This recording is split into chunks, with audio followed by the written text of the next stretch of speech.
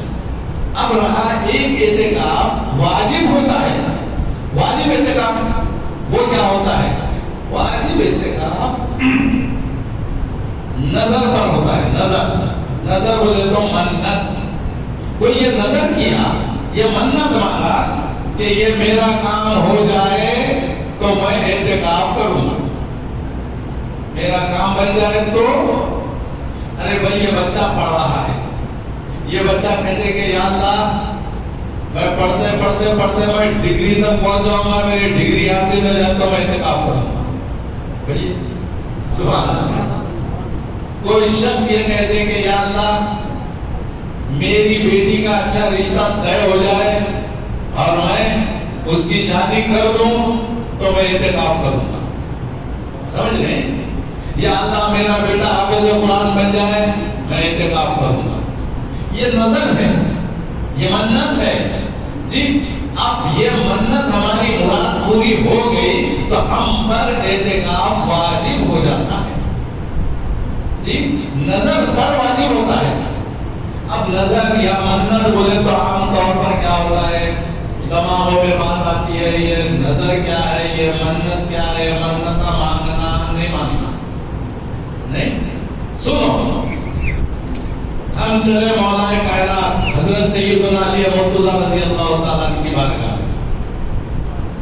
ایک موقع پر حضرت امام حسن، حضرت امام حسین رضی اللہ تعالیٰ عنہ، یہ دونوں شہزادے ہو گئے بیمار، صحت خراب ہو گئی، بیمار ہو گئے، تو حضرت علی اور حضرت بی بی فاطمہ رضی اللہ تعالیٰ عنہ مجمعین، ان دونوں نے نظر کی، کیا نظر کیا صاحب؟ یا اللہ یہ دونوں شہزادے صحت یاب ہو جائے تو ہم مسلسل 3 روزے رکھیں گے، یہ دونوں شہزادے صحت یاب ہو جائے تو ہم مسلسل 3 روزے رکھیں گے۔ سبحان، صحت ہو گئی، صحت ہو گئی، نظر مانگے، اب اس پر عمل کرنا واجب ہو گیا، ضروری ہو گیا، اور انہوں نے اس پر عمل کیا۔ اگر صاحب سنو بڑی اچھی بات یاد آ گئی تو سنا کرو۔ حضرت علی رضی اللہ تعالیٰ اور بی بی فاطمہ رضی اللہ تعالیٰ عنہا اپنے بچوں کے بیمار ہونے پر، صحت ہونے پر روزے رکھنے کی نیت کی، نظر کی ہے۔ صحت ہوتے ہی بی بی فاطمہ 3 روزہ رکھے، گھر کے 5 آدمی، امام حسن امام حسین رضی اللہ تعالیٰ، حضرت علی، حضرت بی بی فاطمہ اور ان کے پاس ایک خادمہ، 5 روزہ رکھے، روزہ رکھے، افطار کا ٹائم آیا، افطار سے بہت پہلے جو پیس کر 1 سیر روٹیاں بنائے، افطار کے ٹائم دسترخوان بچھائے، دسترخوان بچھا کر روٹیاں رکھی ہے، عین روزہ کھولنا ہے، روزہ کھولنے کے وقت ایک سائل آیا، ان کے گھر پر آواز دیا، میں مسکین ہوں، میں بھوکا ہوں، مجھے کھانے کے لیے کچھ دے دینا۔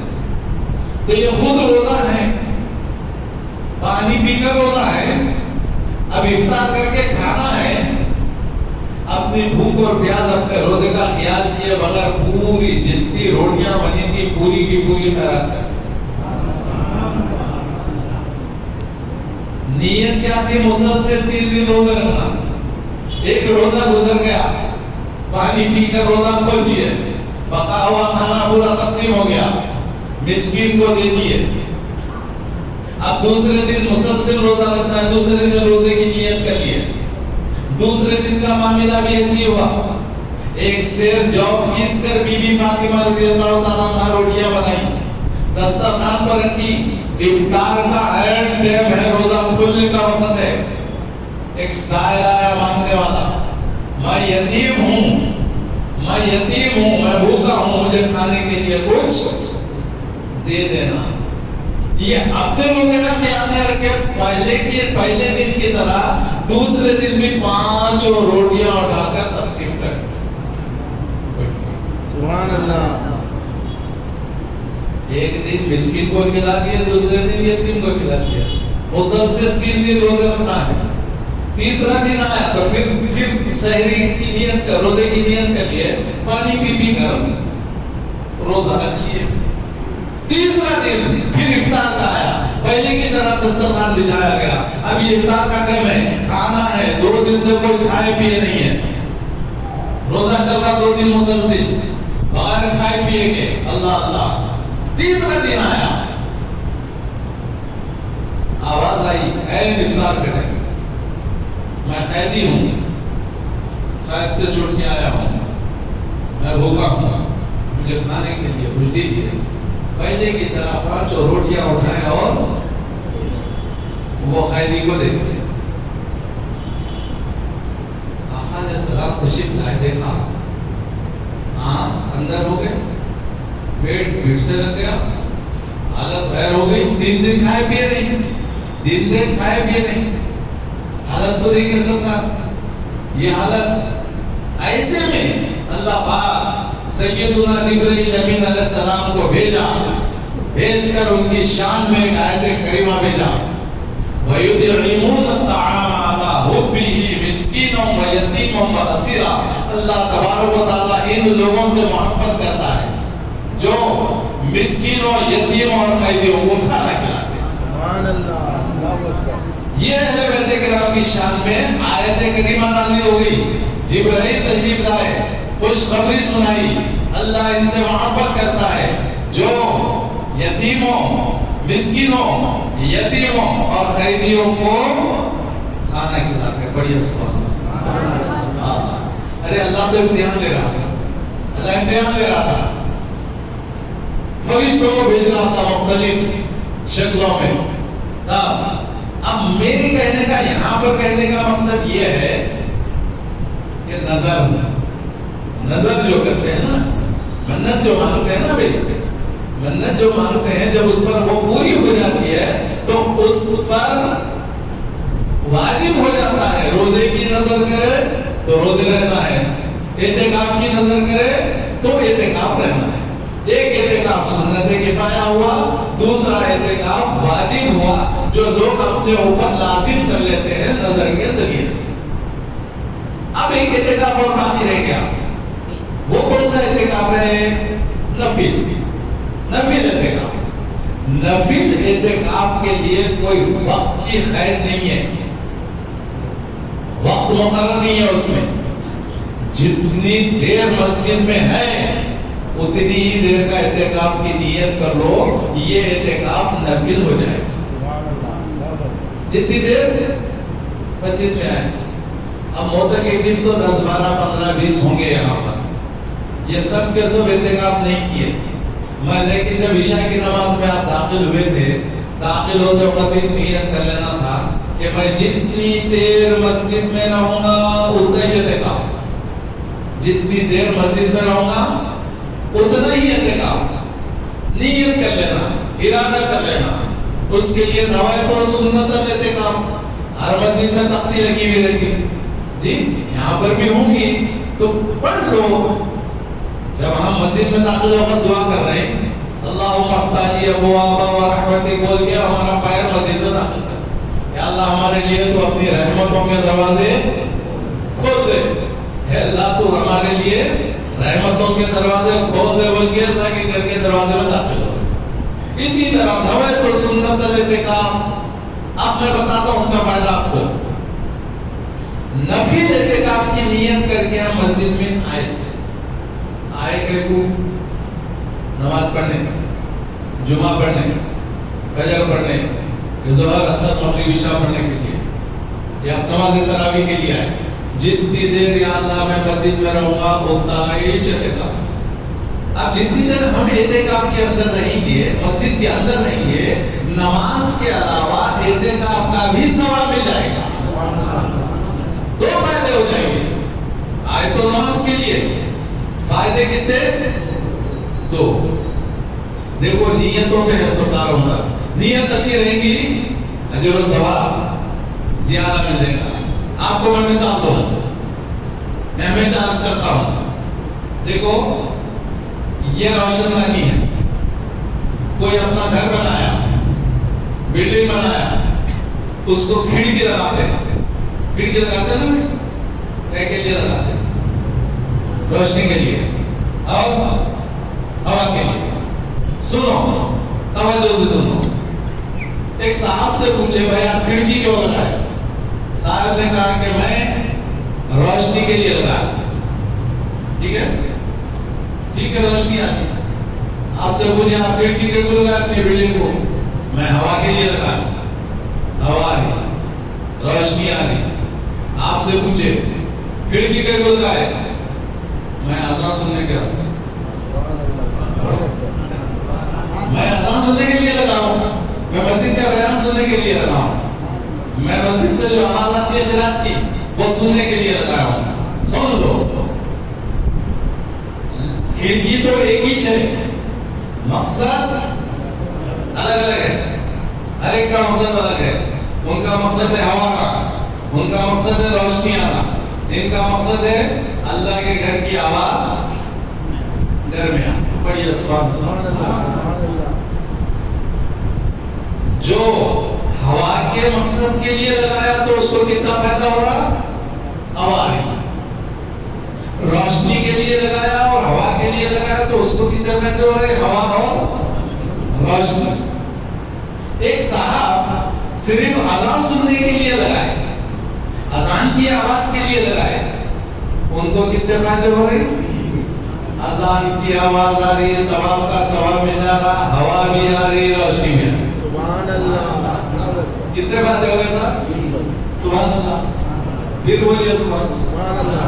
کتنی شان ہے صاحب. خالی نیت میں سے, نیت ہماری اچھی ہے تو فائدے ہمارے کو زیادہ مل رہے. ہم گئے کہ اسلحہ مسجد میں نماز پڑھنے کو آئے, نماز کے لیے آئے, آتے آتے مسجد میں داخل ہوتے نویت سنت الاعتکاف, نفل اعتکاف کی نیت ہے. جتنی دیر ہم مسجد میں رہیں گے دل میں ارادہ کر لینا اتنا ہی اعتکاف, جتنی دیر مسجد میں رہیں گے اتنا ہی.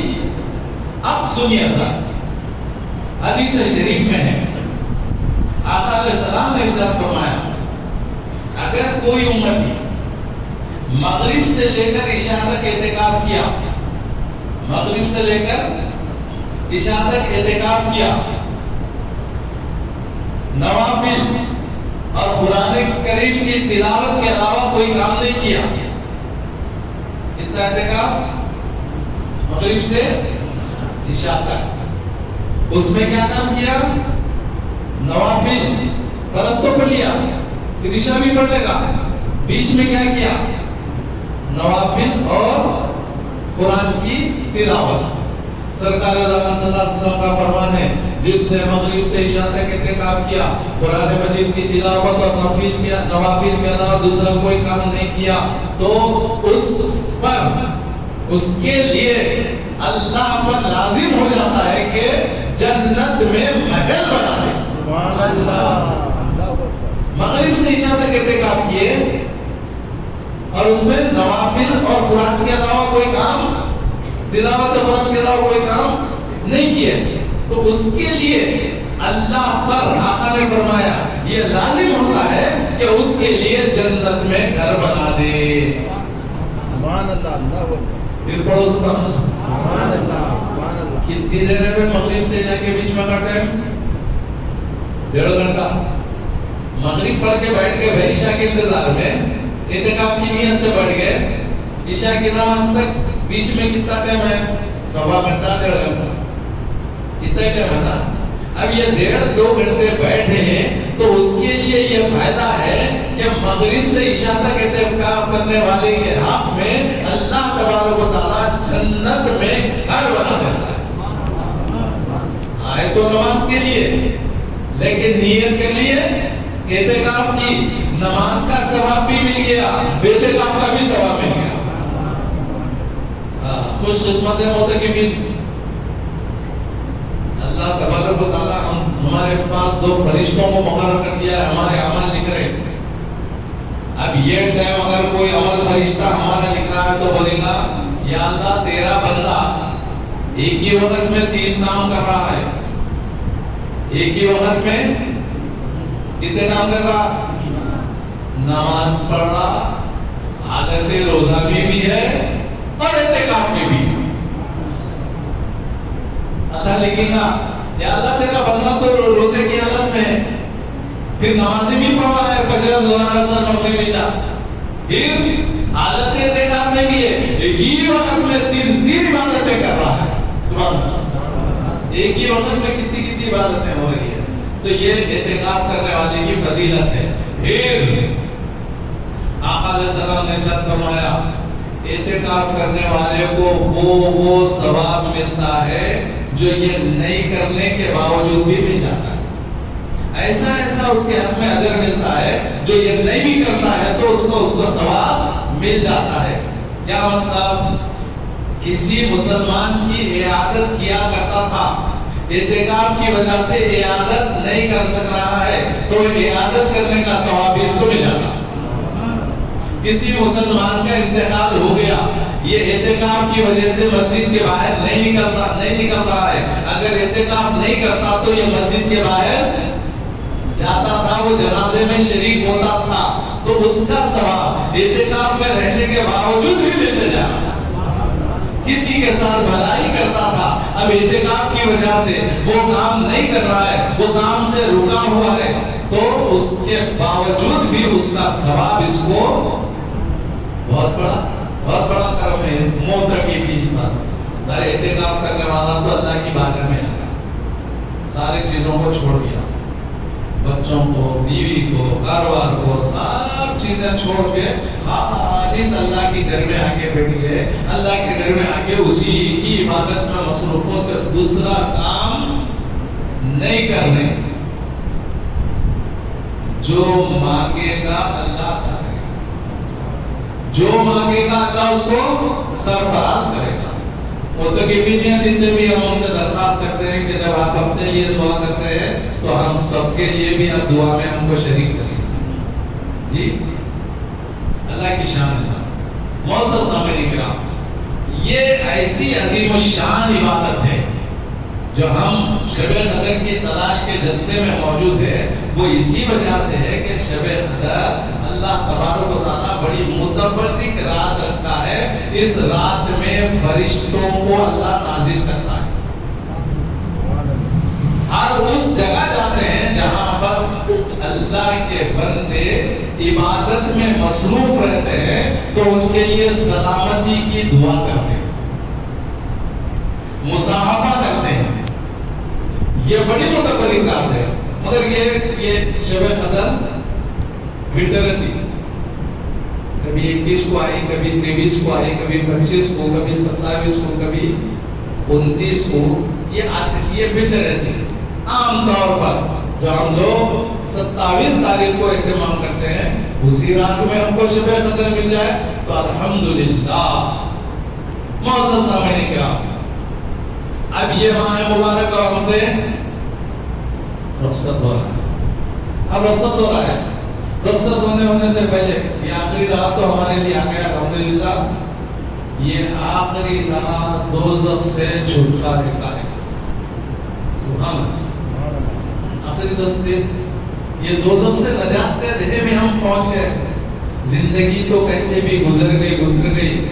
جب ہم اس ماہ مبارک کے آخری دہے کو پالیں، بس اللہ کی بارگاہ میں گڑ گڑاتے رہے، اس کی عبادت کرتے رہے تو الحمدللہ اللہ تبارک و تعالیٰ ہمیں چھٹکارا عطا کر دے گا. دوزخ سے چھٹکارے والی رات آ گئی ہے. معزز سامعین کرام، اس ماہ مبارک میں ہم جہاں روزے رکھے، تراویح کا اہتمام کیے، تہجد کا اہتمام کیے، وہیں پر مسلمان عام طور پر اس مہینے میں مالی عبادت بھی کرتے ہیں. مالی عبادت کیا ہے؟ مالی عبادت اللہ تبارک و تعالیٰ جن کو سرفراز کیا ہے، نصاب کا مالک بنایا ہے، اس پر سال گزر گیا، 40واں حصہ اللہ کے وہ مخصوص بندوں کو جو بالکل یتیم، مسکین، بیوہ اور فقراء میں جو شامل ہے نا، ان کو اللہ کے راستے میں دے دے۔ زکات دیتے نا بھائی، زکات کے بڑے فائدے ہیں دینے کے، نہیں دینے کا بڑا نقصان ہے۔ جو لوگ دے دیے الحمدللہ دے دیے، نہیں دیے تو پھر وہ دے دینا چاہیے۔ زکات دینے کا فائدہ ہے، نہیں دینے کے بڑے نقصان۔ میں آپ کو بتاؤں، مختصر بتاتا ہوں، زیادہ تفصیل میں نہیں جاتا، ترغیب کے لیے۔ جی، زکات مالی عبادت کو کہتے ہیں۔ مالی عبادت میں بھی نفل عبادت ہے، واجب عبادت ہے اور فرض عبادت ہے۔ اب یہ زکات دینا فرض عبادت ہے، اس کے علاوہ مالدار نہیں ہے، اپنے مال میں سے کچھ خیرات کر رہا، تو یہ نفل عبادت ہے۔ جی، نفل عبادت ہو کہ مالی یا فرض عبادت ہو، فرض تو فرض ہے، اس میں تو ادا کرنا ہی کرنا ہے، اس کو چھوڑنا بالکل نہیں ہے۔ مال کی جو اپنے مال کی زکات نکالتے ہیں، آقا علیہ السلام نے ارشاد فرمایا باقی مال کی اللہ حفاظت کرتا ہے۔ جو لوگ اپنے مال کی حفاظت کرتے ہیں، بچا ہوا جو مال ہے نا نہیں، اس کی حفاظت اللہ کرتا ہے۔ سنو، ایک حدیث پاک میں ایک روایت ایسی ہے، آقا علیہ السلام اپنے صحابہ سے فرمائے جو اپنے مال کی زکات نکالتا ہے، باقی مال کی اللہ تبارک و تعالیٰ حفاظت کرتا ہے۔ سننے والوں میں ایک کافر بھی تھا، سن لیا۔ نماز، روزہ، زکات، حج تو مسلمانوں کے لیے، کافر کے لیے نہیں ہے۔ کافر بھی تھا، سن لیا، سن لے کے اپنے مال کی زکات نکالا، کہے کے لیے نکالا، باقی مال کی حفاظت ہوتی۔ توجہ سے سنو، بات چھوٹی ہے کام بھی کر رہا ہوں، باقی مال کی حفاظت ہوتی۔ صحابہ نے کہا کہ بھائی تو تو مسلمان نہیں ہے، تیرے اوپر نہیں ہے زکات، یہ ہمارے اوپر ہے۔ نہیں، تمہارے جو نبی ہے نا سچ بولتے ہیں، سچ بولتے ہیں، صادق امین مانتے ہو لوگ۔ اپنے مال کی زکات ایک تاجر نکال دیا۔ پہلے کا دور کیا تھا؟ تجارت کے قافلے مل کر جاتے تھے، تاجرین کے قافلے، تجارت والوں کا مال ایک ساتھ اونٹوں پہ سب مل کر جاتے تھے، اس لیے کہ راستے میں کوئی لوٹ نہ لے، سب مل کر جاتے تھے۔ اتفاق کی بات ہے، تجارت کا مال جا رہا تھا، یہ جو کافر تھا جو اپنے مال کی زکات نکالا، اگرچہ واجب نہیں ہے، اس پر فرض نہیں ہے، اس کا مال بھی اونٹ کے اوپر جا رہا۔ راستے میں ڈاکو ملے، سارا مال لوٹ لیا۔ آقا نے کیا فرمایا؟ جو اپنے مال کی زکات نکالتا، باقی مال کی اللہ حفاظت کرتا۔ توجہ کیجیے، ابھی اور ڈاکو مال پورا لوٹ لیے، سب کو پتا چل گیا کہ وہ قافلے والے پورے لوٹ گئے۔ اس کو بھی پتا چلا، جو اپنے مال کی زکات نکالا جس پہ واجب نہیں تھی، ہاتھ پہ تلوار لے لیا۔ میں ان کے کہنے پہ مال کی زکات نکالا اور میرا مال کیسے لوٹ گیا؟ میں تو تلوار کی زور سے وصول کروں گا۔ اب یہ تلوار لے کے آقا کی بارگاہ میں پہنچتا ہے، ابھی سرکار کی خدمت میں پہنچا نہیں، اس کا خادم دوڑتے آیا، آ کر کہا اپنے مالک سے، ارے وہ سارا قافلہ لٹ گیا، راستے میں اپنے اونٹ کو ٹھوکر لگی اور وہ لنگڑا ہو گیا، قافلے سے پیچھے نہ گیا، جس کی وجہ سے مال پورا بچ گیا۔ سبحان اللہ۔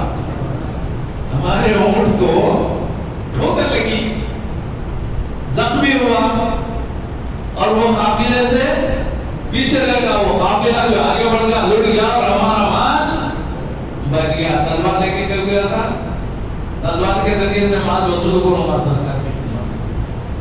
تلوار چھوٹ گئی، کہنے لگا اشہد ان لا الہ الا اللہ واشہد ان محمدا عبدہ ورسولہ، مسلمان۔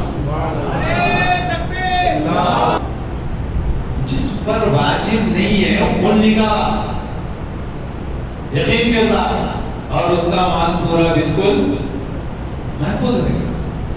مسلمانوں پر زکات فرض ہے, مسلمانوں پر زکات فرض ہے. جو اپنے مال کی زکات نکالتے ہیں ضرور اللہ تبارک و تعالیٰ اس کے مال کی حفاظت فرماتا ہے اور مال کی حفاظت بھی کرتا ہے اور اس میں برکت بھی دیتا ہے. الحمدللہ. میرے صاحب اسلام بڑا ہمارا اچھا بہترین مذہب ہے. ہم نماز پڑھو تو دوسروں کو فائدہ نہیں ہوتا, روزہ رکھے تو اس کا فائدہ ہمارے کو زیادہ, دوسروں کو نہیں ہوتا. حج کرو تو ہمارے کو فائدہ ہوگا, ہمارے حج کا فائدہ دوسروں کو نہیں ہوگا. زکات دیے تو دونوں کو فائدہ ہوگا.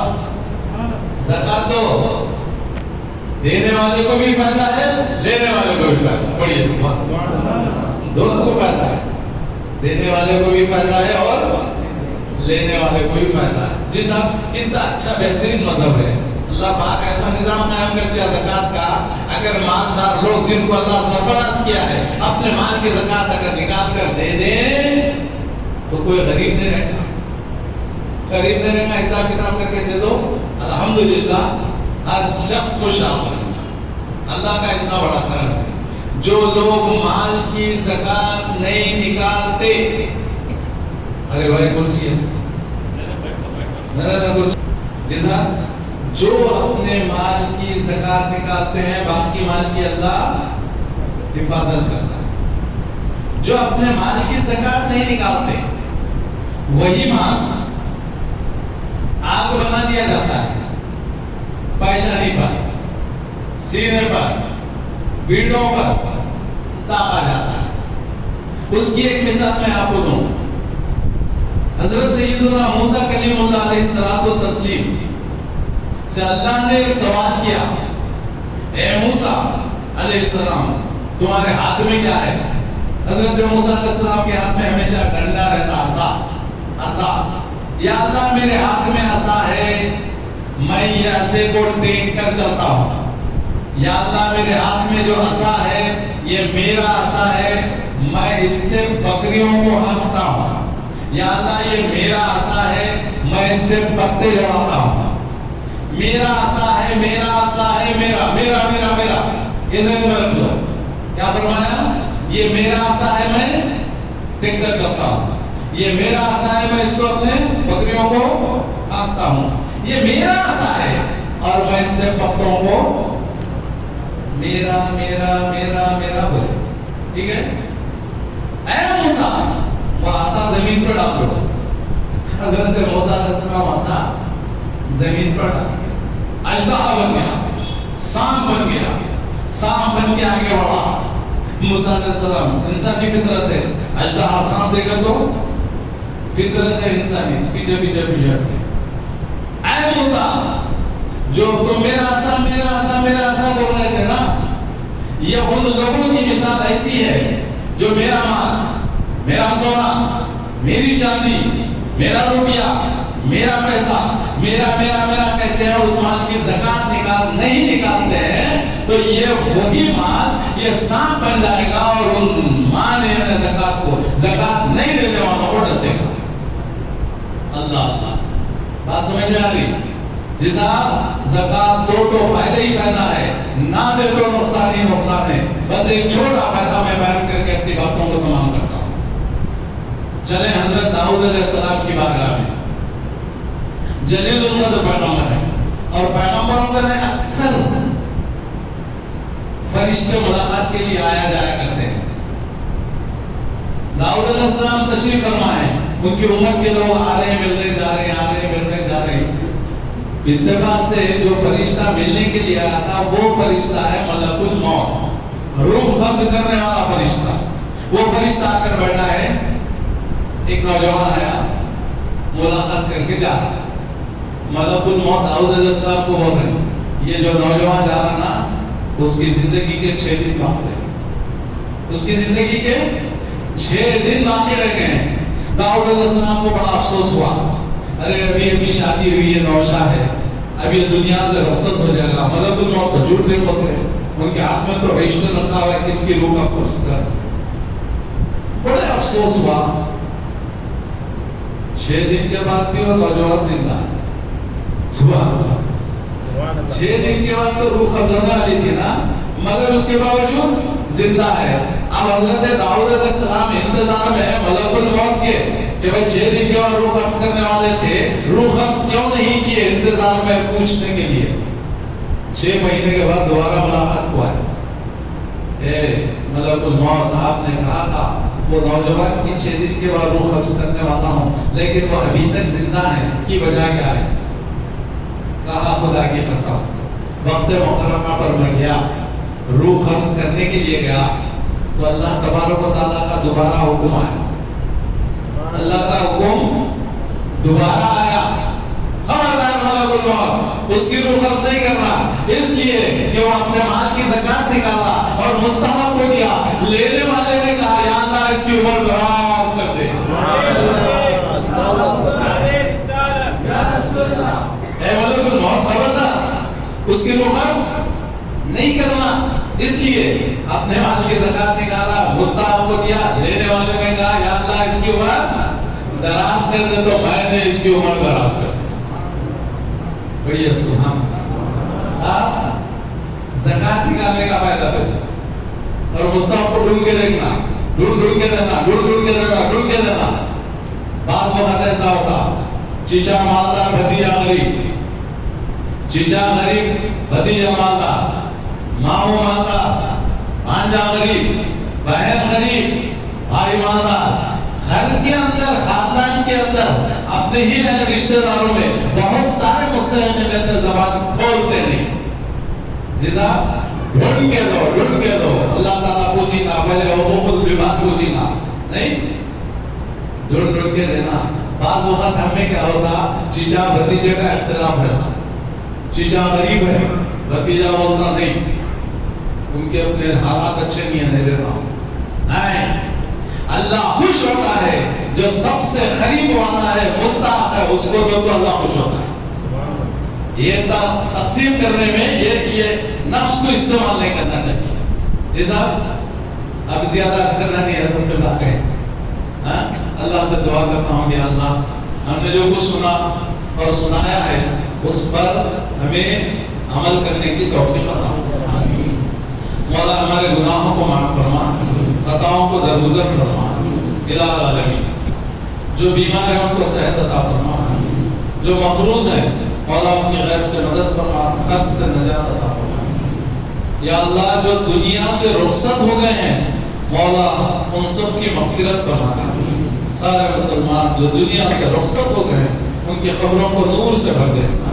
یا الہ العالمین جن کے والدین بقید حیات ہیں ان کو صحت عطا فرما، عافیت عطا فرما، تندرستی عطا فرما.